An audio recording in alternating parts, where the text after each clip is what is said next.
So the Lakers might have found something. Now, yeah, it is just one win, but against the Celtics, they won last night, and the offense.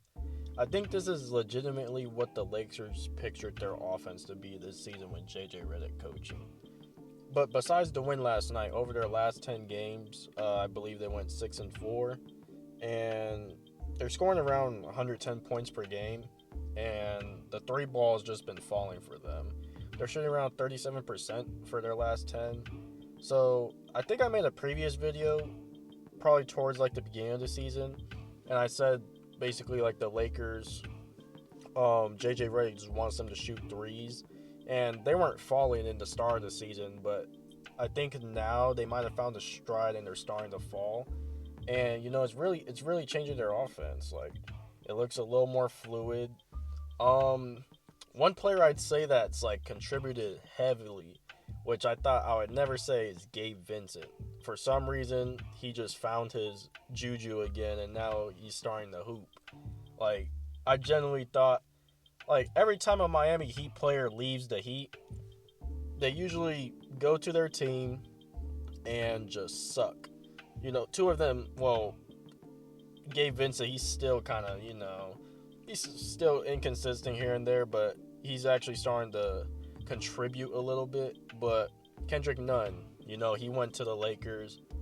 Basically, his career ended. And then, Gabe Vincent, he was basically just robbing them of $11 million a season. But now it looks like he's trying to turn a new leaf and he's contributing somewhat. But yeah, LeBron, he's still doing his thing. AD, he's still doing his thing. And also, I will say, the Lakers' defensive rating over the last 10 games, they're 22nd overall in the league. They allow teams to get 115 points per game.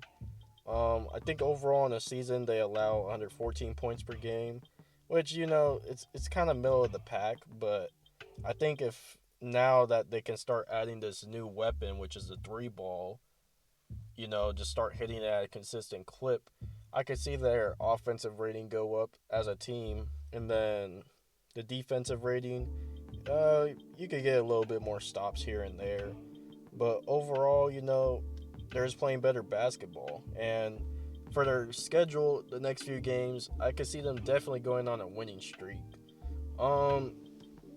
With the, I guess, new look Lakers so far, because yes, it's only been 10 games, but I realistically still see them as like a first round exit. I don't really see them making any noise with the team they have constructed right now, because JJ Redick came out and basically said they need to play perfect basketball every time they suit up. Like these last 10 games, 6-4, the wins that they got, they just have to play legitimately perfect basketball because they can't afford to have any mistakes because of the roster that's constructed. Because, in all honesty, they really don't have that much three-point shooting. Let's be real. Dalton Connect, he's falling off a cliff. He's shooting, I believe, like 19% from three in the month of January. Like, they're legitimately relying on, for these last 10 games, they legitimately have been relying on Max Christie, Dalton Connect. He has his games here and there, but he's still shooting 19% from three. The threes just aren't falling for him. And Rui Hachimura, LeBron, and Gabe Vincent. That's about it. Dorian Finney-Smith, he's kind of at a slow start. He's shooting like, I think, 36% from three. And, some hardcore Lakers fans are saying, start him over Rui. But Dorian Finney-Smith, he's kind of been bad. And this is literally what always happens to every sharpshooter that goes to the Lakers. They just forget how to shoot for some reason. Maybe it's because they don't like playing with LeBron or whatnot. But, yeah, that's kind of the situation DFS is in. But, yeah, I really don't think the Lakers have what it takes to be competitive.